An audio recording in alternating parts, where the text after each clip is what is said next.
G'day guys, it's Mike from Battlefield Accessories here. This is a very short video basically outlining how we've gone about painting our dungeon tile and village tile sets. There's no rule on how these things should be painted or colour choices you should use. It's really up to you.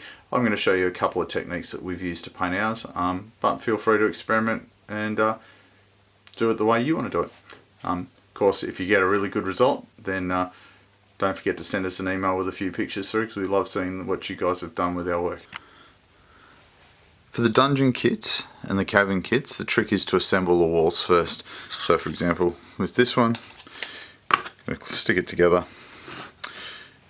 add my additional bits and pieces onto the edge, right, so it's fully constructed.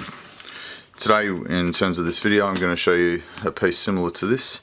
I'm also going to show you the stairwell. The main reason is that it's got the brick texture on the side and it's got the stone texture on the top, so it can kill two birds with one stone. We'll also have a look at the flake stones as well. The one exception to this is the tavern kits in all of the village series. Our suggestion is that you're going to paint those before you assemble them. So for example, here's the base sprue. I've just given that a white spray to start with. Right. And here's one I prepared earlier where I've basically taken an ink wash, it's a GW contrast paint, and run that over the edges. Now that's much easier to do with it lying flat than a fully constructed piece, and so once you're done, that'll be the way to go. So I'm going to basically demo that coming up. So step one, assemble. Step two, base undercoat. Right, now for all of these ones, my suggestion is going to be a black spray followed by a dark brown spray, and I'll go get the cans and I'll show you what those are. So in terms of sprays, I choose this Rust-Oleum Flat Black and this Rust-Oleum Satin Espresso.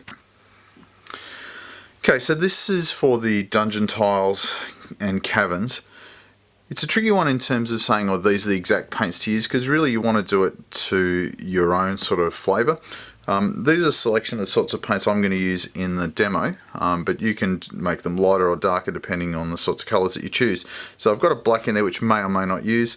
I've got a raw umber and or a burnt umber, which is a colour that gives you a nice dark brown. I'm putting in a storm blue in here. I'm going to try and get a bit of grey out of it with that. I'll show you when we get to that. Provincial beige, which is really your key colour. I use that probably the most out of any of the colours. And then a bit of warm white to give me a bit of colour coming up. In terms of materials, I'm going to use a fat brush. Now, you're trying to get a general effect when we're going to dry brush lots of these. So we're going to go for a general effect. So the bigger the brush actually, the better.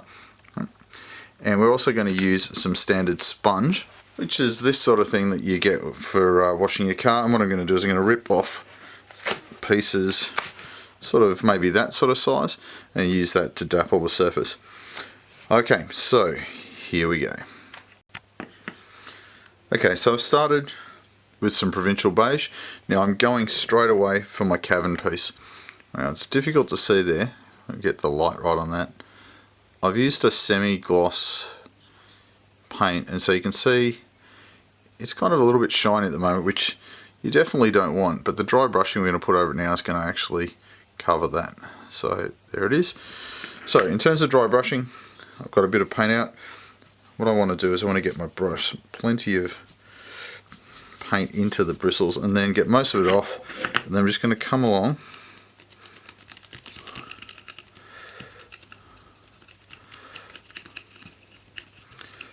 and just give it a going over.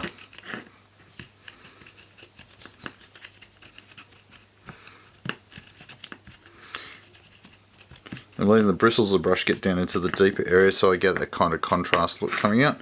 Right, and then especially around the front here. So just a little bit on, brush most of it off. Now I'm not for a moment going to say that I'm any painting expert on this. This is just what we've done for ours. And so if you've seen one of these at the show, I had a look at the website. This is exactly how I did it.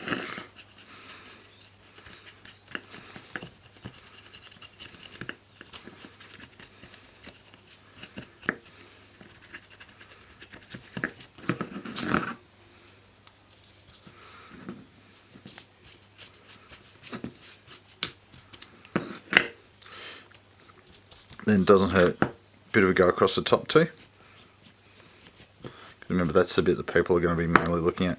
Get too much on, just run your finger over it just to deaden off a little bit. Now I'm going to let that, so you can see that straight away the caverns are already starting to pop. What I'm going to do is let that dry for a moment, right, and then come back and give it another go and maybe lighten off the colour a fraction. I've allowed my my wall to dry. Now coming back, I'm taking a slightly smaller brush this time. Right, I'm going to take some Provincial Beige and some Warm White. The trick here is not to go too light, so I'm going to, again, dry brush technique here. So I'm drying my brush off. I'm using a chisel brush here.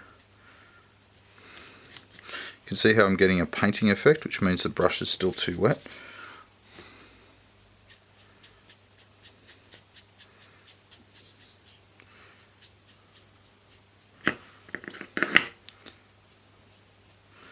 So what I'm looking to do here is find the raised surfaces and brush against them.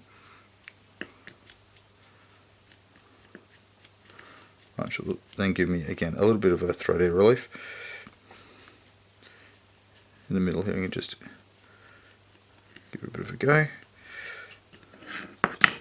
Flipping over the back.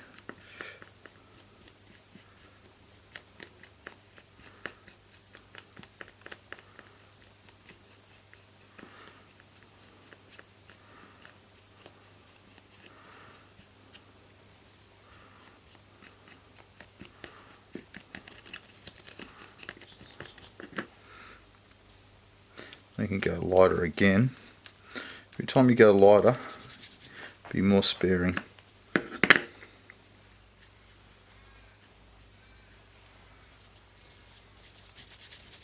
Going really light now.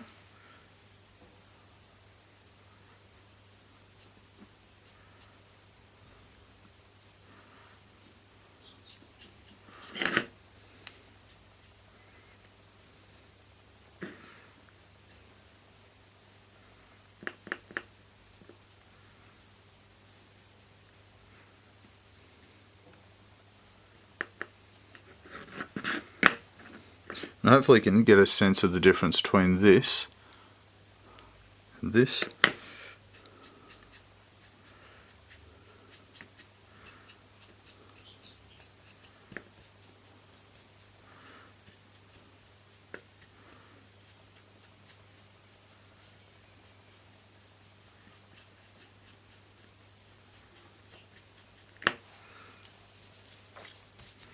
Almost 100% white now.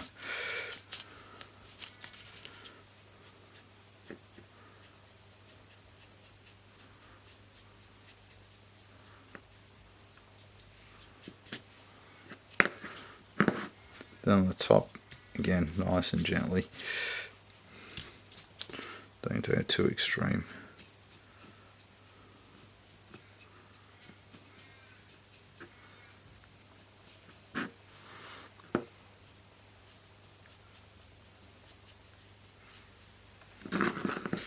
Just get down the baseboard as well. Okay, and so there you can see, again, trying to catch the light correctly here is a bit tricky. A bit work down the bottom there too. You can see that I've made some interesting stalagmites. Now, of course, I could come along with some, say, black paint and just do little lines across here using a normal size brush rather than this one, just to give it a little bit more relief. That really comes down to how much work you want to put into it. Okay, for the dungeon tile, so I've got this one here, which is the stairwell, and the stairwell's actually got a bunch of faces on it, and it's got the tiles on the top. What I'm going to do is I'm going to keep the back face and show you an alternative technique for painting. So I'm going to do the two sides in our kind of standard technique. Now, this is burnt umber, right, which is a dark brown. It's quite similar to the brown I've already got out there. Right, so I'm just going to put a bit of that out. Then I'm going to get a piece of my sponge. Now, I want this in a kind of a, almost like a rounded sort of peak. So I'm just pulling bits and pieces off till I get kind of a shape I want. Then I'm just going to dab it in the paint, spread it around a little bit, and then just going to come along and just dab it on. Now, hopefully you can probably see from the camera, is the colour that I'm getting here is actually really similar to the colour I already had. But that's okay, because I'm basically going to build it up. Now, you're trying to avoid really dark splodges of colour. Okay. Right, so there it is. So I'm now going to take a little bit of this Storm Blue,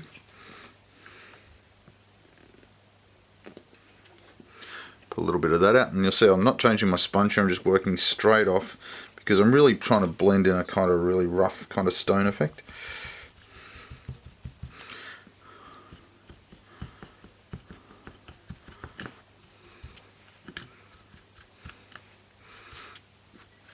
Yeah, the advantage is a sponge is I can use a little bit like a paintbrush.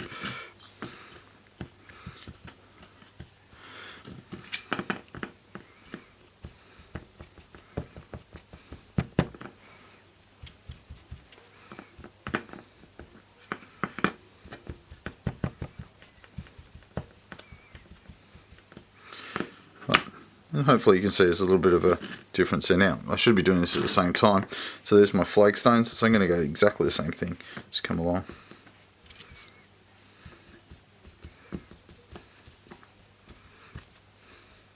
Give them a bit of a go.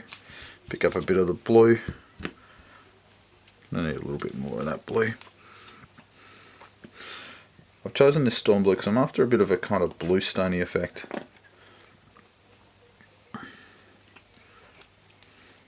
Probably should fess up to the fact that I'm doing this completely on the fly. I haven't pre-planned this. I'm just kind of just experimenting as we go. So I like that a little bit stronger, so just gonna put a bit more on. Remembering that your front faces of these stairs are the spot that's going to, so these bits here are the bit that's going to grab the light. So that's the bit that's going to be a bit lighter. Okay, so I've done that. I'm going to go a bit of my Provincial Beige because it's my favourite colour. I splodged a bit of that out. And so because I'm going for a much lighter colour, just be a bit careful here because this, what I'm trying to do is in essence build the colours up, and if I go something really contrasty like that, it's gonna really stand out and you probably won't like the effect. So getting a little bit of the Provincial and I'm just mixing it in, so I'm getting a kind of lighter version of the blue, and then I'm going to very carefully, let's start with this one here, because it's still a little bit wet, it's picking up some of the colour from underneath.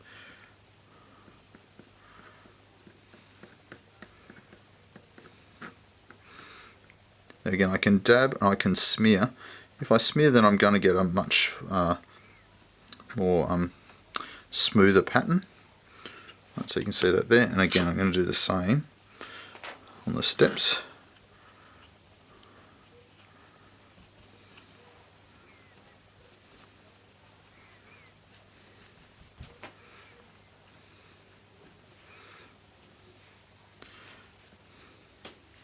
So it's got a bit light there.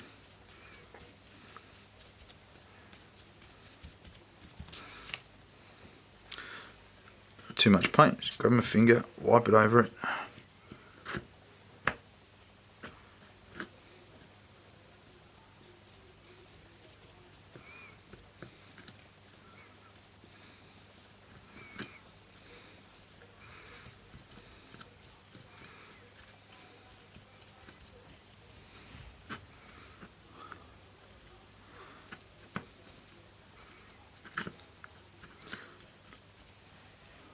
Now I've kept that middle where there's a join there because it's trying to represent where the flagstones are coming in together. I'm looking at what I can see on the screen and it's looking a little bit extreme, so I'm just going to maybe colour that in a little bit. Then flip over to the side, I've got some paint smear there.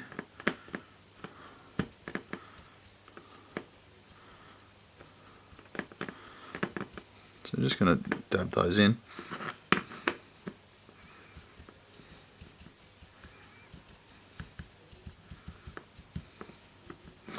That gives me kind of a speckled look. Now, it's at this point where you got to get really brave. You either go, oh, I'm pretty happy with that, or you go lighter again. If you're going to go lighter again, you got to be really careful.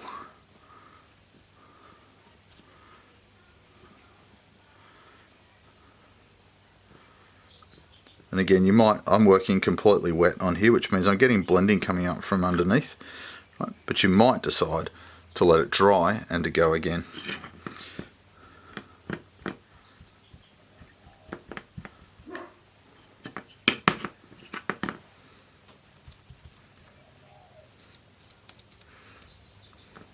The beauty of this is that if you get it, like if you really botch it up, like so for example those bits there, they're probably a little bit too extreme, so I can get myself another little bit of sponge.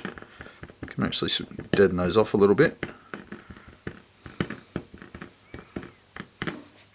Right, and I'm pretty happy with that. Now again, it's really difficult to see on the camera.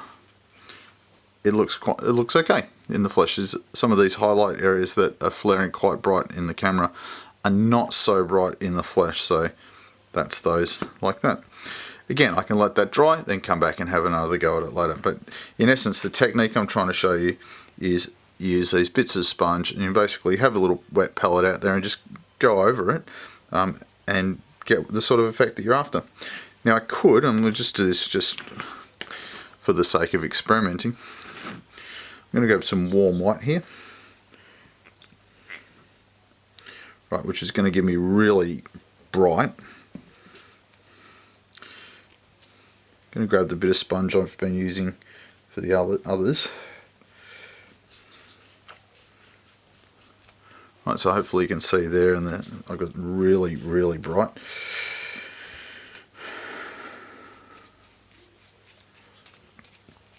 See, I'm hesitant to use this because it's going to be too bright.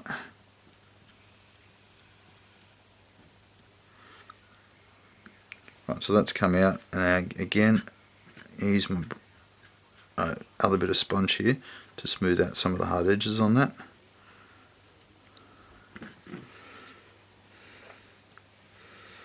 And get a little bit more paint.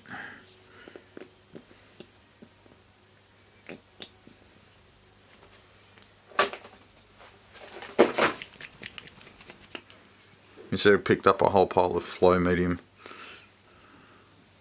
from this. I actually want that's better. Some decent white.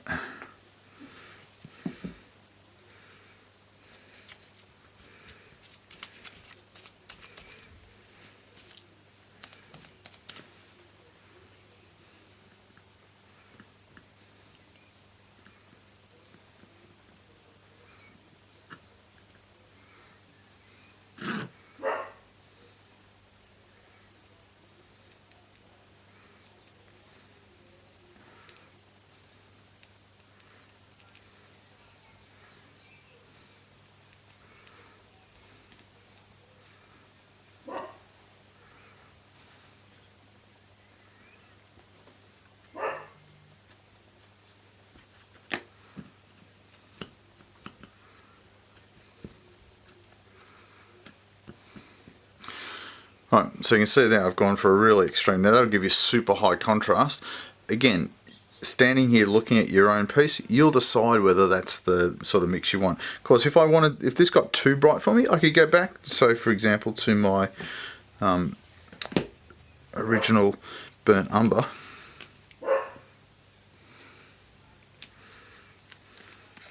Again, grab a little bit of sponge.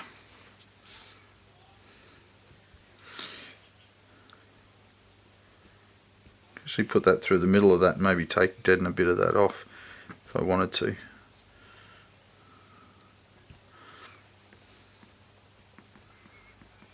So it's basically just about experimenting and getting the kind of feel that you want. For us, when we have built tile sets and things, we tend to work pretty quick. Not worry too much about the individual tiles, because once you get them en masse and spread across the table, you actually won't notice the individual, like bits that you notice now when you're looking at one individual tile, when you look at a whole table worth, actually blend in and they look really good together. Okay, so that is our dungeon tiles and walls. Now I'll just show you a different technique for the back.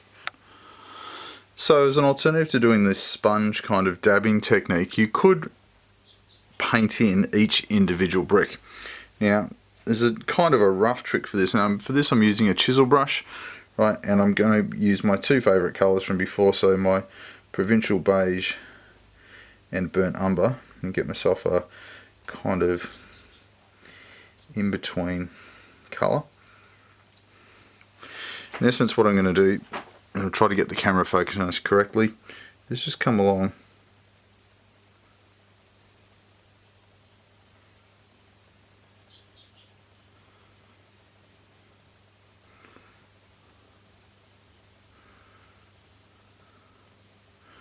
trying to paint in. Now again, there's all sorts of techniques you can use on this to do this better, but what I'm trying to do is to get, I'm using a reasonably wet brush,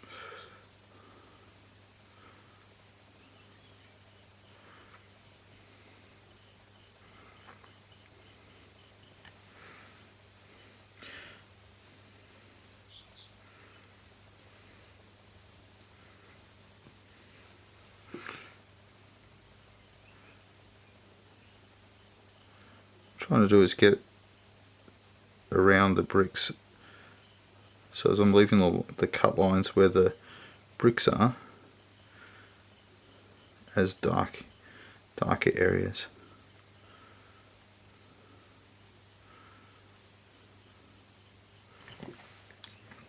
Again, the brush I'm using here is probably a little bit too dry.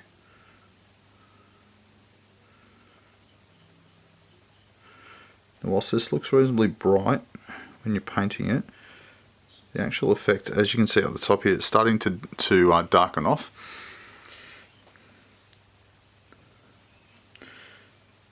So again, it's like all things, there's different ways you can see this. I can let this dry, or I can work on it wet. So if I work on it wet, now I've lightened the colour up again.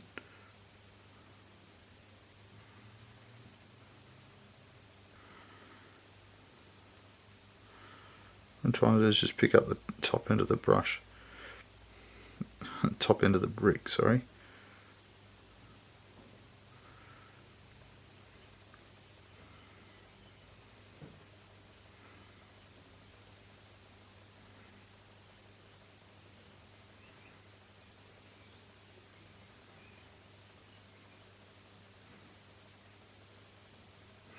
This may actually be better done with a normal brush rather than chisel brush.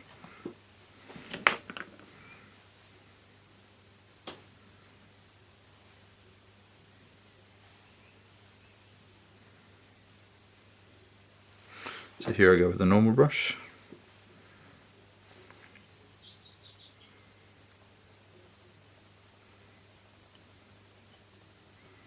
You can see in that case there,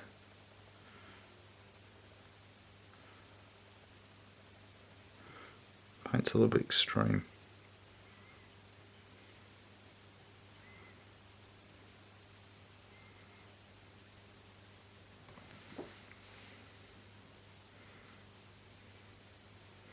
So get my colour a bit too dark.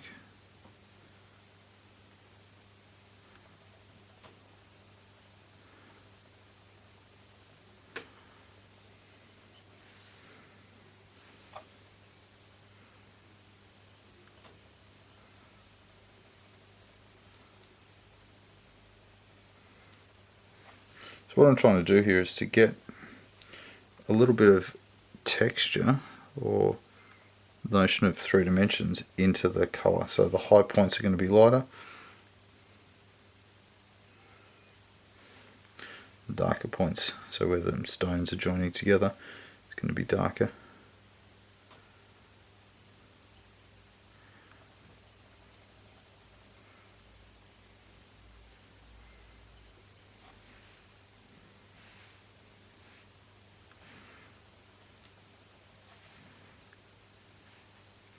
Hopefully, as you can see, I'm not working to any great plan here. I'm just kind of basically just getting a bit of paint on the brush and just having a bit of a go with it. And as I said for the other bits, the effect on an individual piece might not be great, but the overall effect actually looks pretty good.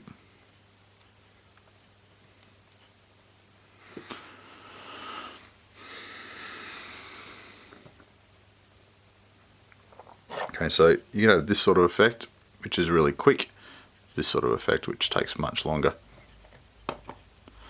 Again, it's really hard to see because the colours that I'm seeing on the screen versus the colours I'm actually seeing in the real world are a little bit different. So, in essence, that's the some alternative ways of doing the brickwork. Okay, so for the village style pieces with the Tudor woodwork on them, what we've done here is I've just spray painted this white.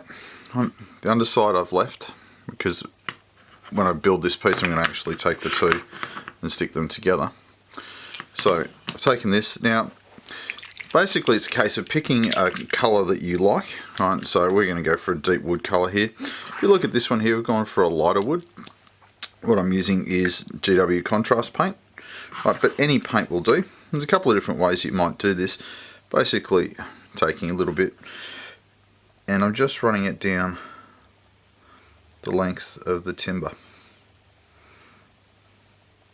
Now the engraved grooves are sitting there, and so I should be able to follow them pretty easily with my brush.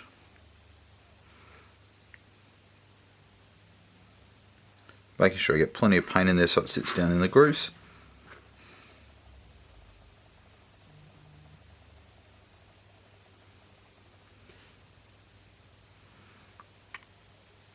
You can see I made a little bit of a smudge there. A little bit of white paint later on will fix that. But yeah, if I just going to do the top bits of these.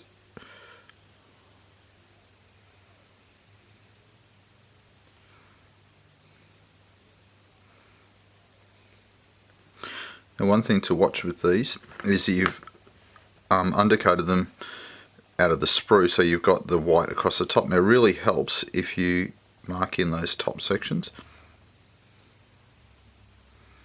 because most of the time when you're looking at these pieces you're going to be looking at them kind of at an angle and from the top. So if they're white all the way across the top, it really well, if they're not white all the way across the top, it really adds to the effect. Just got to make sure that you line it up. Okay, now of course I can go around and finish the rest of these. Now some people might use a chisel brush for this. Chisel brushes look more like this. Okay, and that will then, you can then basically run them along the side. The only chisel brush that I've got at the moment is a little bit thick for this job, so I've just chosen to use a normal paintbrush. It's a Vallejo size 3.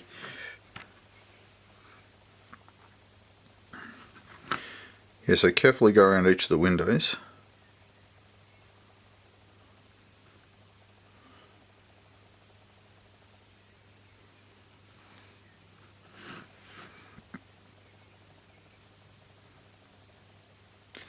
Now you can see when I've sprayed this, I haven't been too heavy with the spray, and it's allowed all of the details to stay visible.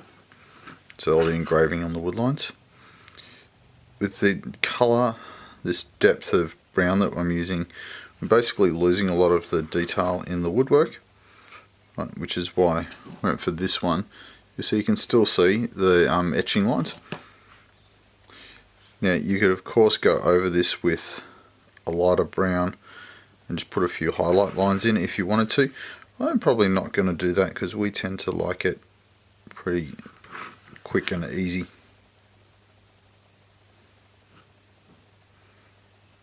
The other thing I would suggest is as you're doing these, do the whole run, because if you don't you're going to get little patchy spots.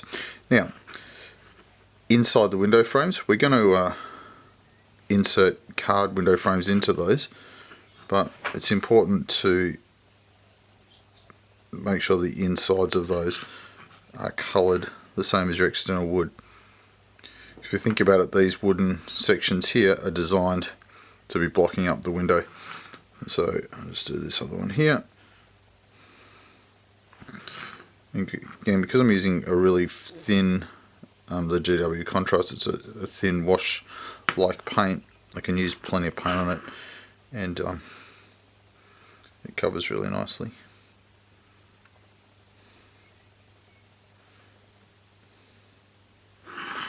Okay. Okay, just doing the window frame. So these windows will sit inside there like that. Of course, another one on this side here. So for this one, what I'm going to do is I'm just going to go for a bit of contrast here. So I'm going to do a nice dark red window frame. So I'm just using some Vallejo black red. Going to use my chisel brush here. So just while it's sitting out nice and flat, just come along, give it a really good going over with the paint. It's a little tip I use for this. So just hold it down with the end of another brush. I'll just work it around. Now, trap for young players here. Make sure that once you've done that, you then peel it. Now, so just said I'm working on plastic. Peel it off the plastic, right, and just make sure that there's not too much excess paint on the internals. Then you're going to leave that to dry, and then before you put it in, you're going to flip it over and do the other side, so as you don't end up putting it in the window and then realizing you have to do the other side. With the window frames, they're single pieces, so there's not a double up like the walls. It's just a single timber window frame.